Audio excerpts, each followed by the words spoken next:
안녕하십니까. 오늘 0시 기준으로 신규 확진자 수가 424명이 발생하면서 이틀 연속 400명대를 기록하고 있습니다. 특히 지역 발생이 400명을 넘어서면서 일상 곳곳에 감염 위험이 자리하고 있는데요. 모두가 방역 수칙 그리고 개인 위생에 더욱더 철저하게 주의를 기울여 주시기 바랍니다. 잠시 후 코로나 상황과 이슈 전문가 두 분과 함께 심층적으로 살펴보고요. 또 개학 후에 학교 현장의 방역은 어떻게 진행이 되고 있는지 한은진 상암고등학교 보건교사를 연결해서 자세한 이야기 들어보도록 하겠습니다. TBS 특보 코로나19 오늘도 현재까지 들어온 속보 중심으로 살펴보겠습니다. 자, 그럼 먼저 서울시 상황실에 나가 있는 취재기자를 한번 연결해 볼 텐데요. 지금 아직 연결이 되고 있지 않으니까 제가 다시 한번 수치를 짚어드리겠습니다. 일단 신규 확진자는 424명이 나왔고요. 국내 발생으로 치면 401명, 그리고 해외 유입은 23명입니다. 국내 발생 사례를 지역별로 좀 살펴보면요. 수도권에서 312명, 비수도권에서 89명의 확진자가 나왔습니다.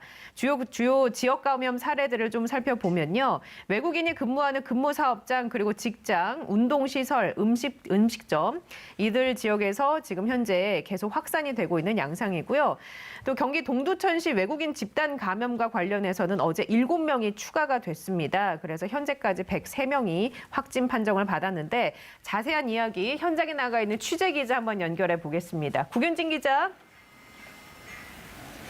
네, 서울시 코로나19 대응 상황실에 나와 있습니다. 네, 제가 지금 전국 확진자 현황을 좀 전해드리긴 했었는데요. 자세하게 알려주시죠. 네, 오늘 0시 기준 국내 코로나19 신규 확진자는 424명입니다. 이 신규 확진자는 국내 발생이 401명, 해외 유입이 23명입니다. 국내 발생 사례를 지역별로 살펴보면 수도권에서 312명이 나왔고 비수도권에서 89명이 발생했습니다. 주요 감염 사례는 외국인 근무 사업장과 직장, 운동시설, 음식점 등을 고리로 확산하고 있는 양상입니다. 특히 경기 동두천의 외국인 집단 감염과 관련해 어제 7명이 추가되면서 현재까지 103명이 확진 판정을 받았습니다. 동두천시는 오는 10일까지 지역 내에 있는 모든 외국인 근로자들을 대상으로 진단 검사를 시행하는데요.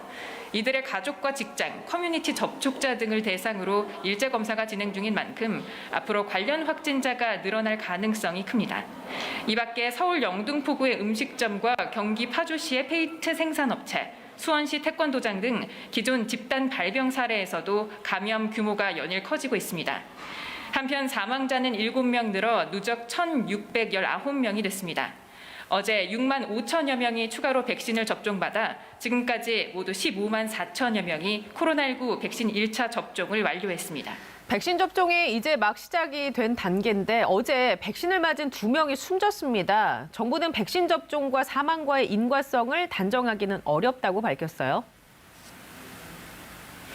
네, 그렇습니다. 경기도 고양과 평택의 요양병원에 있던 50대, 60대 남성이 아스트라제네카 백신을 맞은 후 어제 숨졌습니다. 두 사망자 모두 평소 기저질환을 앓고 있던 것으로 확인이 됐는데요. 방역당국은 지자체와 함께 의무 기록을 조사하는 등 사망과 그리고 백신 접종 간의 연관성이 있는지 여부를 확인할 계획입니다.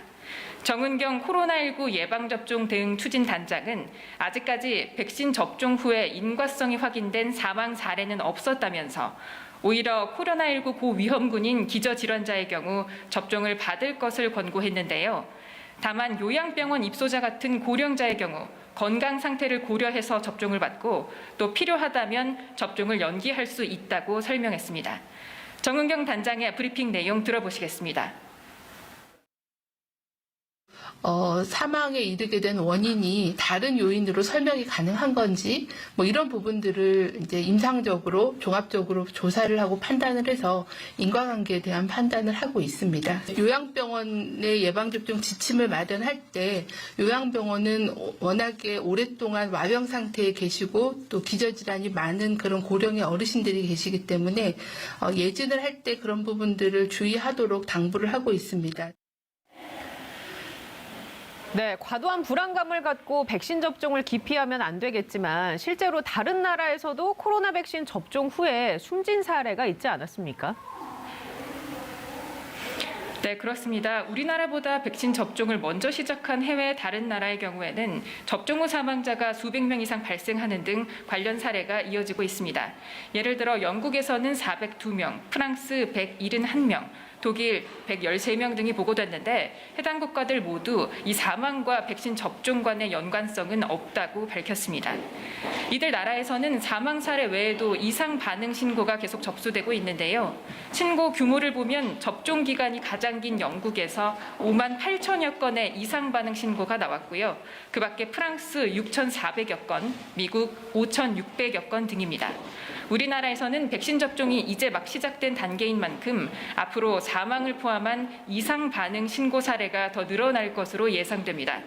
전문가들은 국민들의 불안감을 잠재우기 위해 객관적이고 신속한 조사를 실시하고 결과를 투명하게 공개해야 한다고 조언했습니다.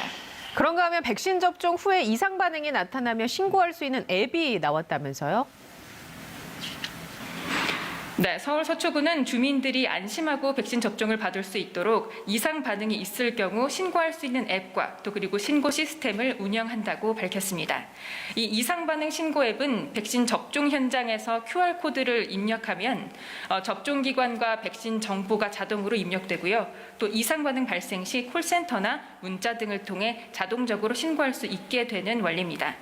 백신 접종 후에 접종 부위가 붓는 증세나 가벼운 열, 근육통 등은 2, 3일이 지나면 사라지지만 안면마비나 전신 중증 알레르기 반응인 아나필락시스 같은 경우에는 그 신고 등을 통해서 즉시 의료진의 도움을 받아야 합니다. 지금까지 서울시 코로나19 대응 상황실에서 TBS 구균진입니다. 네, TBS 보도본부 구균진 기자와 얘기 나눴습니다. 고생하셨습니다. 계속해서 국내외 코로나19 상황과 이슈 전문가 두 분과 함께 살펴봅니다. 설대우 중앙대 약학대학 교수 그리고 강양구 과학전문기자입니다. 반갑습니다. 네, 일단 오늘은 400명대 이틀 연속 기록을 하면서 지금 424명이 신규 확진 판정을 받았는데요. 어떻게 보고 계십니까? 예, 저는 뭐 여전히 그렇게 상황이 좋지는 않다 이렇게 생각하고 있습니다. 어제보다 20명 정도 줄었지만 검사 건수가 평일로 완전히 회복되고 있지가 않습니다. 이제 오늘 424명 나온 것도 평소에 비하면 약 10,000건 정도의 검사 건수가 적습니다. 그러니까 어제 검사 건수가 35,000여 건 정도 되거든요. 그러니까 요즘에 평소에 45,000건 정도가 나옵니다. 그러니까 다소 검사 건수가 적다고 볼 수 있죠. 그 검사 건수가 적은 거는 왜 그런 걸까요? 왜 그러는지는 잘 모르겠습니다. 지금 최근에 이제 제가 데리고 있는 학생이 유증상이 있어서 검사를 받으러 갔는데 꽤 줄이 길었다고 합니다. 그러니까 이제 검사를 받으러 온 사람들이 굉장히 많았다는 거죠. 그러니까 자기도 검사를 받느라고 거의 1시간 반 정도를 기다렸다고 합니다. 그러니까 검사를 받을 사람들이 굉장히 많은데 요즘에 이제 임시선별진료소도 좀 문을 닫게 되고 또 이제 검사를 해야 되는 양이 워낙 많으니까 이것도 이제 신속하게 안 되고 그런 점들이 좀 반영이 된 게 아닌가 생각이 듭니다. 그래서 검사 건수가 충분하지 않아서 다소 정체돼 보이는 것처럼 보이지만 여전히 400명 중반 부근에서 정체를 보이고 있기 때문에 그리고 곳곳에서 집단 감염이 계속 발생하고 있고 학교가 개학을 한 등의 여러 가지 일들이 지금 많기 때문에 상당히 주의를 해야 되는 구간에 여전히 있다 이렇게 볼 수 있겠습니다. 관련해서 해주실 말씀 네, 있을까요? 한 가지만 덧붙이면은요. 방금 임시선별 검사소가 운영이 되었었는데 이제 그 운영이 굉장히 축소가 되었습니다. 그렇기 때문에 당연히 과거에 임시선별 검사소에서 그 요청해가지고 검사를 했던 검사 건수 자체가 이제 줄어든 측면이 하나 있고요. 또 하나는 백신 접종이 시작이 되면서 방역 인력이 분산이 되었습니다.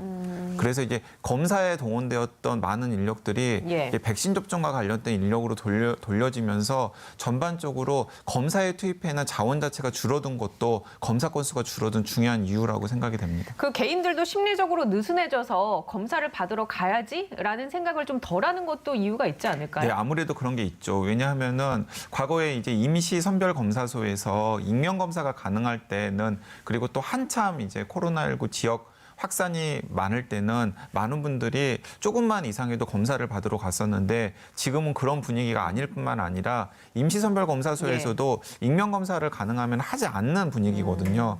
그런 것들이 겹쳐가지고 전체적으로 예. 뭐 1월달, 12월달에 비해서 검사 건수 자체가 줄어든 측면이 있습니다. 여러 가지 이유 때문에 검사 건수가 줄고 그렇기 때문에 당연히 확진자도 조금 적게 나오는 듯 보이나 여전히 안심할 수 없는 구간이다. 예, 그렇습니다.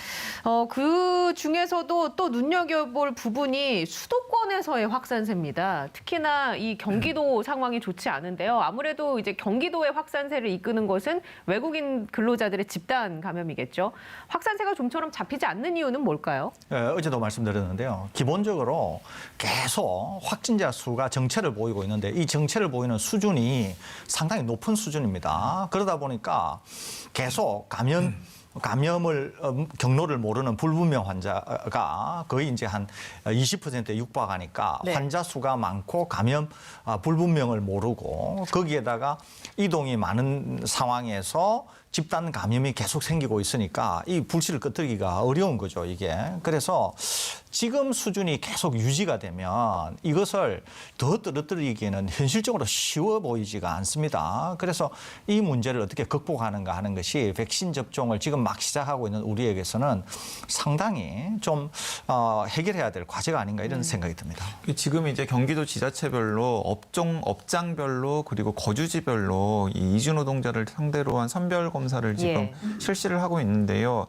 이제 두 가지 이제 걱정이 되는 측면이 있습니다. 하나는 무엇이냐면 이런 식으로 업장별로 검사를 시작하게 되면은 분명히 집단 감염 사례들이 추가로 나올 것입니다. 이제 그러면은 이제 그렇게 집단 감염이 나오면은 하루 확진 환자 숫자가 이제 며칠간 또 폭증할 가능성이 있고요. 또 하나는 발견을 하지 못해도 문제예요. 왜냐하면 지금 동두천의 사례를 염두에 둔다면 네. 5명 중에 1명꼴로 지금 양성 판정을 받지 않았습니까? 이제 분명히 이런 경우가 곳곳에 있을 텐데 뭐 그 방역 당국의 역량이 부족해가지고 이런 것들을 발견하지 못하면은 이제 그분들이 그 이주 노동자 공동체 사이에서 그리고 뭐 경우에 따라서는 지역 사회로 바이러스를 전파할 가능성이 있기 때문에 이제 불씨를 그냥 계속 안고 지금 가는 상황이 될 수도 있는 거죠. 발견이 돼도 문제, 발견이 안 되면 더 큰 문제고요. 네, 그렇습니다. 3월 2일부터 이제 새 학기를 맞아서 등교를 하기 시작을 했는데 뭐 지금 얘기해 주신 외국인 근로자 집단 감염이 나온 동두천의 경우에는 유치원, 초중고등학교가 다 원격 수업으로 전환이 됐고요. 학교를 열었다는 것이 주는 또 그런 의미가 있지 않습니까? 그런 예. 시그널들. 예, 그렇습니다. 이제 통상적으로 이제 학교를 열게 되면은 어린 학생들인 경우에는 가장 취약계층이라고 볼 수 있고 감염이 될 때 사회적으로 가장 이제 걱정을 하는 그런 이제 계층이라고 볼 수 있거든요. 그런데 이제 학교를 연다고 하는 것은 사회에 어떤 시그널을 주느냐 하면은 전체적으로 학교를 열 만큼 안전한 사회가 되었다라고 하는 시그널을 강력하게 이제 사회에다가 주게 됩니다. 그러니까 학교도 학교를 보낼 정도로 안전한데 사회의 다른 곳은 더 안전하지 않겠느냐라고 하는 이제 생각을 하게 된다는 거죠, 이게. 그렇기 때문에 학교의 등교는 사회의 안전에 있어서의 어떤 척도라고도 볼 수 있을 정도로 이제 중요한 것이거든요. 그런데 이제 우리가 1년 동안 계속 이 코로나와 싸워왔기 때문에 다소 안전이 완전하지 않더라도 학교를 열 수밖에 없는 상황도 있었다라고 하는 거예요. 그러니까 이것마저도 이제 이해를 해야 된다는 거죠. 그렇기 때문에 학교는 학교 나름대로 사회의 바이러스 밀도가 높기 때문에 확산이 되지 않도록 최선을 다해야 되지만 사회도 어쩔 수 없이 학교를 연 측면도 있다라고 하는 이해가 선행이 돼야지 단지 학교를 열었기 때문에 사회가 안전하다 이렇게 봐서는 안 된다 이 말씀을 드립니다. 지금 재직하고 있는 학교 캠퍼스의 분위기는 어떻습니까? 지금 대학인 경우에는 8학기 그러니까 이제 한 학기가 16학기로 이루어져 있는데요. 절반인 16주요. 8학기 중간고사 때까지는 전면 온라인 수업을 하고 있거든요. 그래서 대학인 경우에는 밀집도가 아주 낮고 수업을 대면 수업으로 하고 있지 않으니까 대학은 지금 비교적 안전한 상태에 있다 이렇게 볼 수 있습니다. 예. 설 교수님께서 방금 굉장히 중요한 지적을 하셨는데요. 이제 많은 시청자들이나 시민들이 약간 반대로 이해하는 경향이 있습니다. 그러니까 학교가 안전하면 지역사회가 안전하다는 증거가 아니에요. 오히려 그 반대의 패턴이 지난 1년간의 패턴이었습니다. 그러니까 지역사회 바이러스 밀도가 낮으면 학교가 상대적으로 안전했고요. 지역사회 바이러스 밀도가 높으면 아무리 방역을 철저해도 학교가 여기저기서 뚫렸었습니다. 예를 들어서 그 정은경 청장이 이제 논문의 공동연구자로 참여를 해서 그 화제가 되었던 논문의 경우에는 7월, 그러니까 5월부터 7월까지는 상대적으로 뭐 11월, 12월, 1월과 비교했을 때는 지역사회 바이러스 밀도가 굉장히 낮았었잖아요. 그때는 학교에서 집단 감염 사례가 거의 없었습니다. 그래서 이제 그 논문을 보고서 학교 문을 열어도 괜찮다라고 확대 해석한 보도들이 많았었죠. 그런데 기억을 더듬어 보면은 11월, 12월, 1월에는 지역사회 바이러스 밀도가 수도권을 중심으로 해서 굉장히 높았었잖아요. 그때는 수도권을 포함한 전국 곳곳에서 학교 내 집단 감염 사례가 계속 많이 나와서 학교 문을 일시적으로 닫는 일들이 굉장히 많았었거든요. 예. 그러니까 이제 이렇게 이해를 하셔야 된다는 거죠. 지역사회 바이러스 밀도를 줄여야 학교가 안전할 수 있는 것이지 지역사회 바이러스가 밀도가 높으면 학교에서 아무리 교사나 여러 예. 방역 요원들이 그리고 학생들이 노력을 한다고 하더라도 뚫릴 수밖에 없다라는 것입니다. 근데 결국 학교는 학교대로, 사회는 사회대로 코로나19의 전파를 막기 위한 노력들을 지속해야 한다. 이렇게 이해를 해보겠습니다. 그렇다면 자, 지금 학교 현장에 계신 선생님을 한 분 연결을 해서 코로나19 상황에 학교 방역은 어떻게 진행이 되고 있는지 여쭤보도록 하겠습니다. 상암고등학교 보건교사이신 한은진 선생님입니다. 선생님 안녕하세요. 네, 안녕하세요. 네, 반갑습니다. 네, 이번 주부터 등교 수업이 시작이 됐는데 상암고등학교는 현재 학년별 수업이 어떻게 진행이 되고 있습니까? 저희 학교 같은 경우는 고3은 매일 등교를 하고 있고요. 1, 2학년 같은 경우는 격주로 등교 수업과 원격 수업을 병행하고 있습니다. 그러면 교내 방역 같은 경우에는 어떻게 진행이 되고 있나요?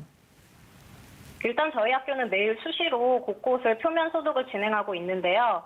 일단 각 교실에서도 담임 선생님 지도하에 비치된 학급별 교실 소독제랑 마른 걸레로 학생들이나 선생님들이 수시로 책상이나 문 손잡이 등을 소독을 하고 있고요. 또 창문을 열어둬서 환기를 하도록 지도를 하고 있습니다. 그리고 또 전문 소독업체에 주기적으로 위탁을 해서 전체 소독을 또 병행해서 실시하고 있고요.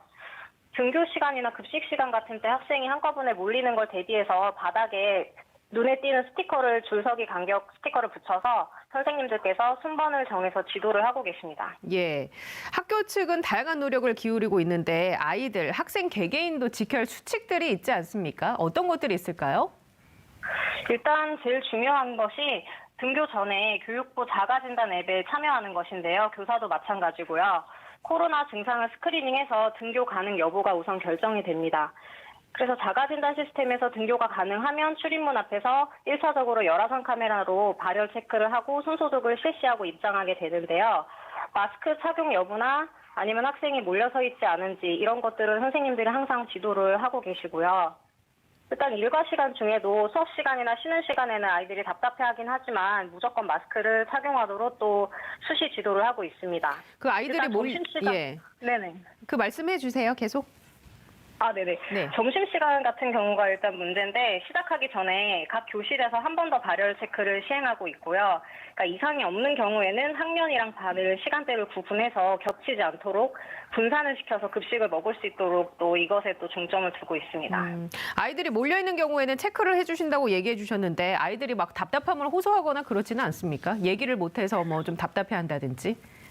네, 그래서 선생님들이 항상 나오셔서 좀 답답하긴 하겠지만 모일만 하면 또 떨어뜨려 놓고 또 마스크 조금 내리는 것 같으면 다시 씌우고 정신 없습니다.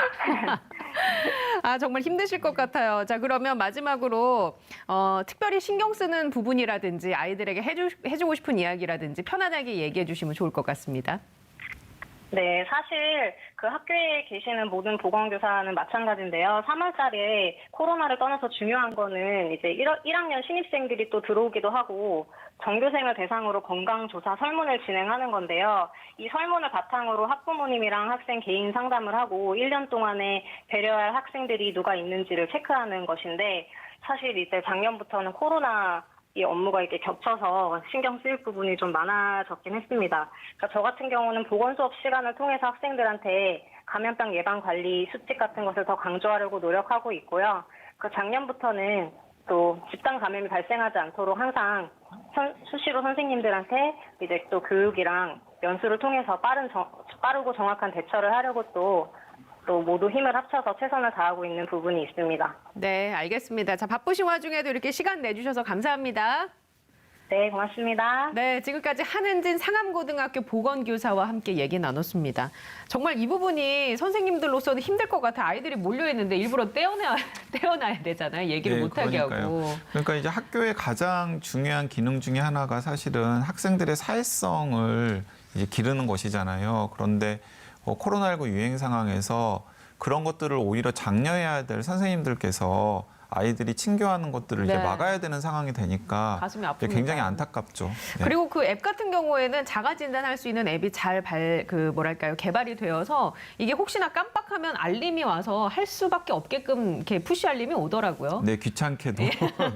이런 부분은 참 잘 갖춰져 있다라는 생각이 드는데 우리나라뿐만 아니라 이제 세계 여러 나라에서도 등교를 재개를 한 곳도 있고 앞으로 할 곳도 있는데 교사에게 그래서 백신을 먼저 접종해야 한다라는 분위기도 있습니다. 이에 대해서 교수님은 어떤 의견 갖고 계십니까? 네, 이제 국내만 국한해서 한다고 하면 저는 백신 물량만 충분하다. 그러면 저는 적극적으로 이제 가능하다 이렇게 생각이 됩니다. 우선적으로 접종하는 것이. 우선적으로 접종하는 것을 고려해 볼 수 있다 이런 생각이 듭니다. 왜냐하면은 이제 학교를 어차피 개학을 했기 때문에 안전한 학교를 운영한다고 하는 것은 굉장히 중요합니다. 그러니까 사회 전체가 학교를 바라보는 것, 그다음에 당사자인 학부모님들뿐만 아니라 학생 그 자체도 안전한 학교를 구현한다고 하는 것은 온 사회의 책임이다 이렇게 볼 수 있는 것이거든요. 그러니까 그런 점에서 본다고 하면은 교사 선생님 또 제가 말씀드린 것처럼 고3 이런 학생들을 먼저 접종하는 것은 충분히 이제 권장할 만한데 다만 백신 접종이 그럴 정도로 충분한가 이런 숙제가 있기 때문에 이것은 향후에 백신의 공급이 어떻게 되느냐를 보고 다시 한번 생각해 봐야 되지 않을까 생각이 됩니다. 그 백신 얘기 나왔으니까 이제 자세하게 백신 얘기를 해보겠습니다. 영국 잉글랜드 공중보건국에서 화이자와 아스트라제네카 백신이 고령층에 큰 효과가 있다라고 발표를 했습니다. 더불어서 프랑스에서는 아스트라제네카 백신 접종 대상을 64세에서 74세까지 확대를 했고요. 또 합병증이 있는 65세 이상도 맞을 수 있게 했습니다. 관련된 내용 좀 설명해 주실까요? 네, 그렇습니다. 이제 영국이 12월 8일부터 화이자 백신 그리고 1월 4일부터 아스트라제네카 백신을 대량 접종을 하고 있는데요. 그 며칠 전에 그러니까 2월 15일까지 스코틀랜드 지역에서 화이자 백신과 아스트라제네카 백신을 접종한 분들을 상대로 해서 백신을 접종한 분들과 아직 백신을 접종하지 않은 분들 사이에 어떤 차이가 있는지를 확인을 했더니 화이자 백신이나 아스트라제네카 백신을 접종한 분들이 입원율이 크게 떨어졌다라는 사실을 공개를 했었습니다. 특히 주목해야 될 사실은 그 고령자에게 주로 아스트라제네카 백신 접종을 했었는데 고령자들의 경우, 그러니까 아스트라제네카 백신을 접종한 분들의 경우에는 무려 입원율이 94%나 떨어져서 80%대의 화이자보다 오히려 높은 효과를 보였다라는 사실이 공개가 되었었는데 거기에 이어서 이제 그 잉글랜드 공중보건국에서 스코틀랜드 지역을 포함해서 이제 영국의 잉글랜드 지역에서 이 아스트라제네카 백신과 화이자 백신을 접종한 분들 사이에 어떤 변화가 있었는지를 접종을 하지 않는 분들과 비교한 결과를 또 발표를 했습니다. 그랬더니 결론만 간단하게 말씀을 드리면 일단 백신을 접종한 고령층에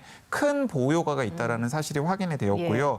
일단 공이 그냥 평균적으로 따져보면은 80세 이상이 화이자 백신이다 아스트라제네카 백신이다 한 번 접종하고 나서 3주에서 4주 뒤에 입원율이 80% 이상 감소했다라는 사실을 확인을 했습니다. 그리고 안으로 좀 들어가 보면 그 백신 중에서도 화이자 백신을 접종하신 분들도 있고 아스트라제네카 백신을 접종하신 분들도 있잖아요. 그런데 이 잉글랜드 공중보건국의 발표도 스코틀랜드 발표와 똑같이 아스트라제네카 백신이 화이자 백신보다 유의미한 수준으로 높았습니다. 그러니까 최소한 영국에서는 화이자 백신과 아스트라제네카 백신을 둘 다 접종하고 있고 고령자에게는 아스트라제네카 백신을 좀 더 적극적으로 접종을 하고 있는데 효과만 놓고 따져보면 아스트라제네카 백신과 화이자 백신 둘 다 좋은데 굳이 거기서 더 좋은 것은 아스트라제네카 백신이었다라는 것입니다.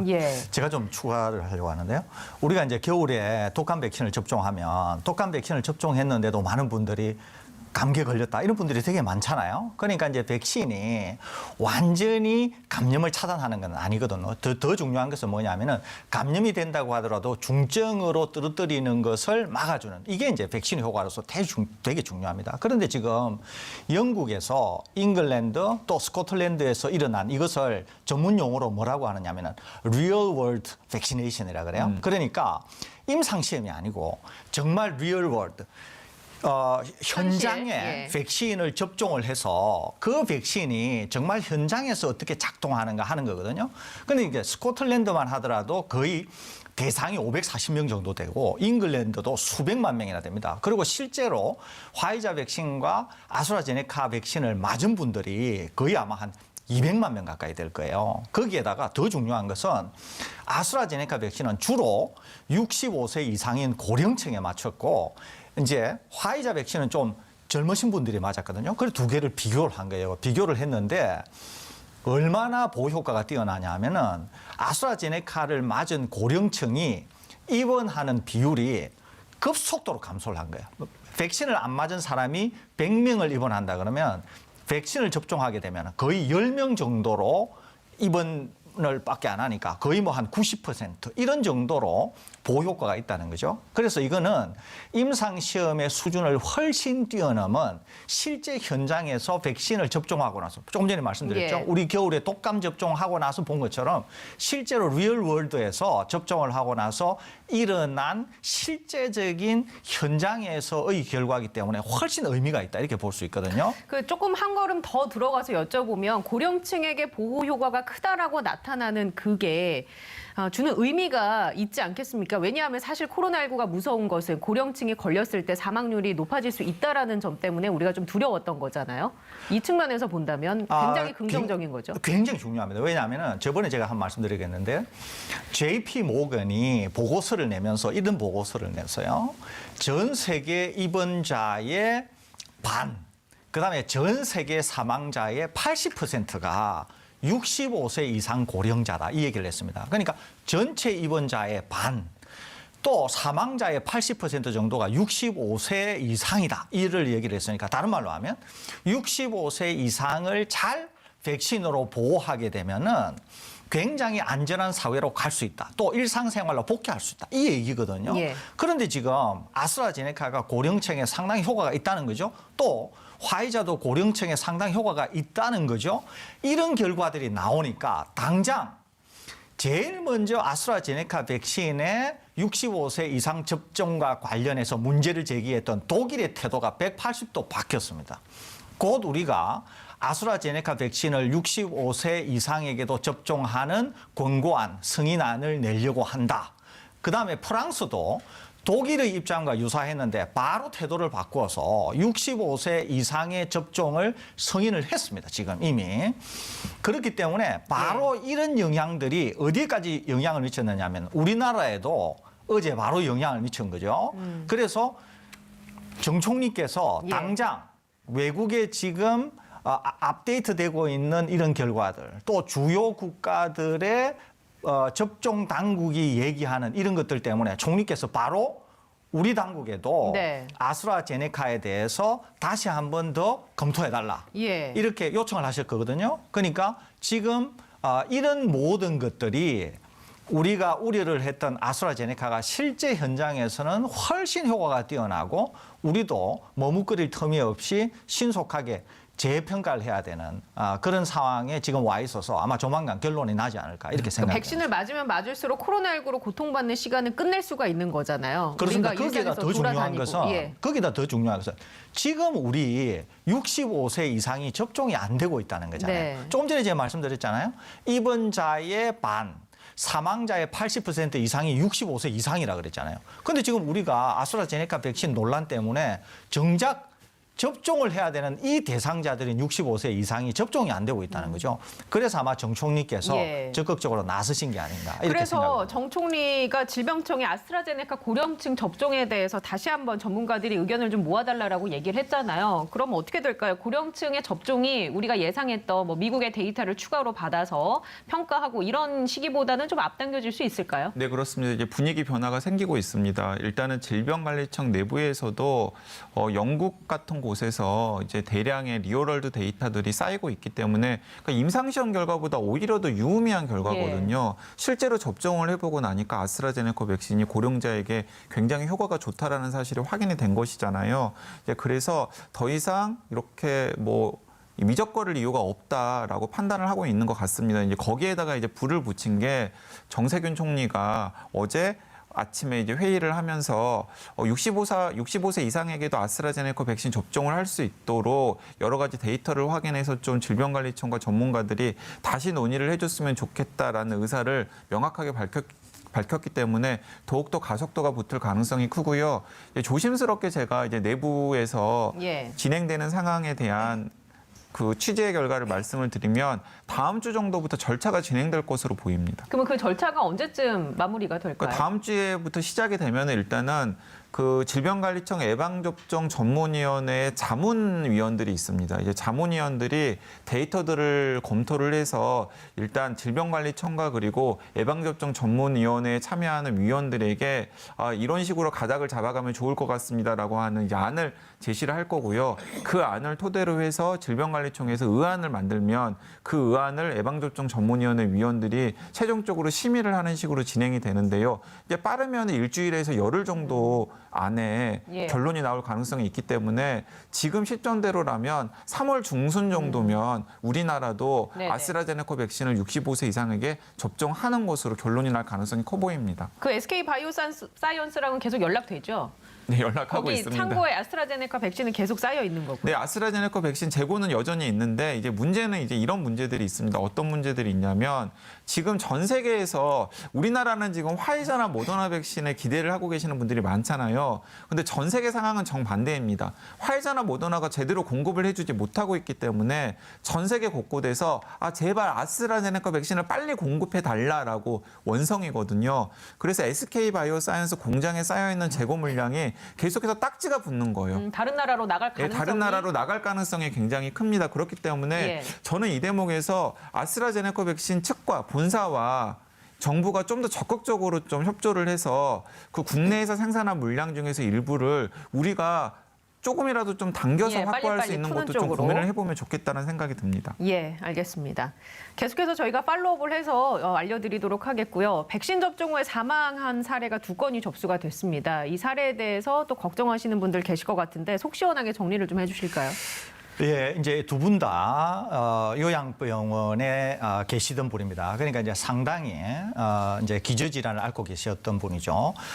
첫 번째 사망하신 분은 기저질환이 굉장히 깊은 분이고요. 두 번째 분은 기저질환이 계신데 어느 정도로 깊었는지 하는 거는 아직 확실한 보도가 없습니다. 그런데 이분들은 이제 접종을 하시고 이제 사망이 된 건데 이제 인과관계는 지금 방역 당국에서 아주 신속하게 이제 찾고 있습니다. 아마 상당히 투명하게, 상당히 신속하게. 조만간 아마 질병청에서 브리핑을 할 것으로 생각이 되는데 기본적으로 우리 지금 이제 접종을 하고 나서 2분이 사망하셨지 않습니까? 안타깝게도. 그런데 우리만 그런 게 아니라 지난 독감 백신 접종에서 우리도 사망 사례가 막 나와서 깜짝 놀랐잖아요. 예. 그런데 이제 원인 관계가 이제 명확하지 나왔죠. 않다 이렇게 예. 나왔죠. 그런데 지금 코로나19 백신 접종과 관련해서도 우리는 안타깝게 2분이 사망하셨지만 세계 곳곳에서 상당히 많은 사망자가 관찰되고 있습니다. 예를 들면 영국은 접종자가 한 180만 명 가까이 되는데 벌써 사망자가 400명을 넘습니다. 402명이나 나왔고요. 예. 독일 같은 경우에도 거의 한 250만 명이 백신 접종을 했는데 113명이나 사망을 했거든요. 프랑스도 351만 명 정도가 접종을 했는데 거의 뭐 170명이 넘을 정도로 사망을 했습니다. 그러니까 이제 이런 거를 우리가 이제 모르면은 예. 우리 2명 사망했으니까 굉장히 큰일 아니야. 그러는데 지금 방금 제가 말씀해드린 이런 국가들이 하나같이 다 조사를 했는데 백신 접종과 사망과의 관계가 전혀 없다. 이렇게 발표를 한 거거든요. 그러니까 통상적인 사망의 범주, 사망의 빈도 그것을 벗어나지 않는다는 거죠. 그러니까 예를 들면 독감 백신 접종과 비교해서 말씀드리면 독감 백신 접종을 하고 사망을 한 것은 맞지만 독감 백신 접종을 안 한 그 시기에도 그런 정도의 사망은 있었다는 거예요. 그렇기 때문에 크게 인과관계도 없고 개별적으로도 크게 인과관계가 없었다는 거죠. 다른 국가도 지금 거의 한 600명이나 정도 되는 예. 사망자가 나오지 않았습니까? 그럼에도 불구하고 방역당국, 접종당국들이 막상 조사를 해보니까 접종과 코로나 백신 접종과 사망과의 관계는 없어 보인다. 이런 얘기거든요. 그러니까 우리도 두 분이 사망하셨지만 심층적인 조사, 역학조사, 또 예. 다양한 형태의 부검 이런 걸 통해서 아마 결과가 곧 나올 것 같은데 이분들이 가졌던 네네. 기저질환이나 또 기저질환의 깊이, 중증 이런 걸로 볼 때는 인과관계가 그렇게 명확해 보이지는 않는다. 이렇게 볼 수 있겠습니다. 자, 그러면 이제 소식을 접하는 시민분들이 그 결과를 좀 인내심 있게 지켜보고 이게 인과관계가 없구나라고 받아들이셔야 할 텐데 또 일부 시민분들은 불안해서 나 그냥 그러면 안 맞을래 네. 라고 하시는 분들도 계실 것 같아요. 근데 그러실 필요가 없을 것 같습니다. 이제 왜냐하면은 그 요양병원에 어르신을 모셔본 경험이 있는 시청자들이라면은 아마 이 뉴스를 보고서 그렇게 크게 놀라지는 않았으리라고 생각을 합니다. 왜냐하면 지금 이제 사망하신 두 분이 한 분은 50대고 한 분은 60대 남성인데요. 그 65세 이하인데 기저질환이 심해서 요양병원에 계셨거든요. 근데 요양병원에서는 한 달 평균 10분 이상이 보통 사망을 하십니다. 그러니까 일단 요양병원에 50대, 60대 분이 그 입원에 있다라는 것 자체가 그분들이 상당히 기저질환이 중하다라는 걸 방증하는 대목이거든요. 그렇기 때문에 이제 그런 분들이 백신을 접종한 후에 사망 사례, 공교롭게도 안타깝게도 사망 사례가 생겼지만은 방금 설대우 교수님께서 예. 자세하게 설명을 해주신 대로 인과관계라고 바로 우리들이 뭐 생각할 여지는 좀 낮아 보인다라는 게 많은 전문가들의 중론이고요. 그리고 우리나라의 지금 백신 접종 현황과 가장 유사한 나라가 영국인데 네. 영국 같은 경우에는 지금 1,700만 명 이상이 접종을 했거든요. 근데 그중에서 0.002% 정도인 400명 정도의 이 선후관계의 사망자가 생겼는데 영국 보건당국이 엄청나게 열심히 인과관계가 있는지를 확인해 봤더니 결론적으로는 인과관계가 없다라고 확인이 되었습니다. 그래서 우리나라도 아스트라제네카 백신이든 화이자 백신이든 네. 접종 인원이 늘어나면 늘어날수록 이렇게 선후관계에 의한 예. 사망자들이 나타날 가능성은 있는데 그것이 그다지 이상한 일은 아니다라는 거, 아주 우연적인 결과라는 거 다시 한번 강조드리고 싶고요. 그런 면에서 불안감은 불필요하다. 그 막연한 두려움을 가질 필요는 네. 없다. 그리고 오늘 이제 나온 얘기들을 좀 종합해 보면 백신 물량을 확보하는 게 우선이지 일단 백신을 맞으면 맞을수록 이 코로나19 종식에 빨리 다가갈 수 있다라는 얘기잖아요. 그렇다면 이제 물량이 중요할 텐데 어떻게 보세요? 화이자 우리랑 계약한 물량 제때 들어올 수 있을까요? 일단은 3월 말에 50만 명분이 들어오기로 약속이 되어 있는데요.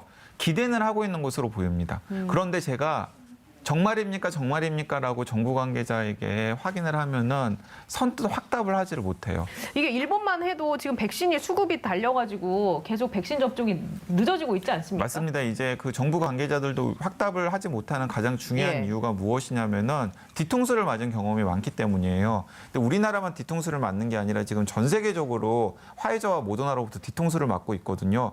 약속한 시점에 약속한 물량을 공급을 못 해주고 있습니다.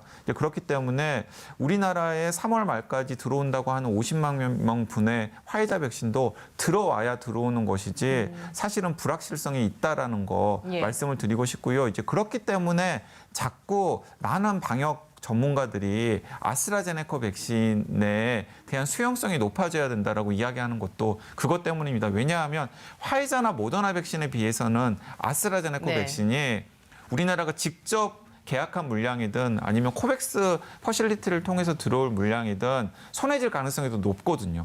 아스트라제네카 백신은 창고에 잘 보관이 되어 있다. 네, 하지만은 우리가 빨리 손을 쓰지 않으면 다른 곳으로 다 나간다라는 것도 다시 한번 말씀드리고 싶습니다. 관련해서 해주실 얘기 있을까요, 교수님? 예, 이제 아스트라제네카 백신이 전 세계에 지금 선구매 물량이 약 35억 명분 정도 됩니다. 어마어마하네요. 제일 많이 예. 선구매로 팔렸습니다. 그러니까 이 아스트라제네카를 2번 맞게 되면은 약 비용이 10불이니까 35억 명분이니까 매출만 따지더라도 40조 정도라고 볼 수 있거든요. 그럴 정도로 많이 팔린 백신이고 그것은 결국 안전성과 효과가 상당히 검증이 된 백신이다. 이렇게 볼 수 있는 것이거든요. 그러니까 우리 접종 대상자분들도 상당히 안심하고 백신 접종에 나서도 되지 않을까 이런 생각을 갖습니다. 네, 알겠습니다. 지금까지 서울대우 중앙대 약학대학 교수 강양구 과학전문기자와 얘기 나눴습니다. 두 분과 인사드리고요. 저도 여기에서 인사를 드리겠습니다. 건강한 하루 보내시기 바랍니다. 고맙습니다.